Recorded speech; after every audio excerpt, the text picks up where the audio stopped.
Okay, this is a video on how to resync your power windows after you had a battery drain or battery disconnection, and it goes up but it doesn't go all the way. It has a crack up there.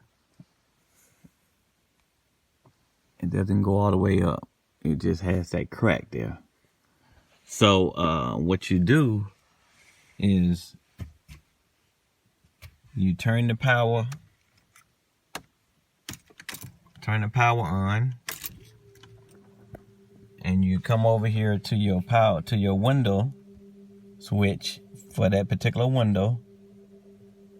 And what you do is you let it all the way up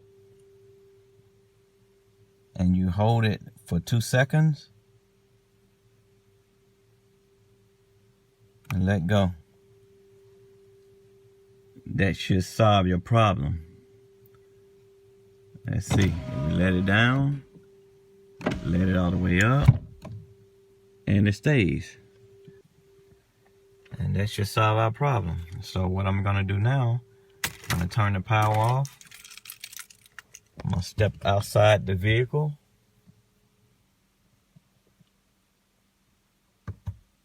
I'm gonna step outside the vehicle, and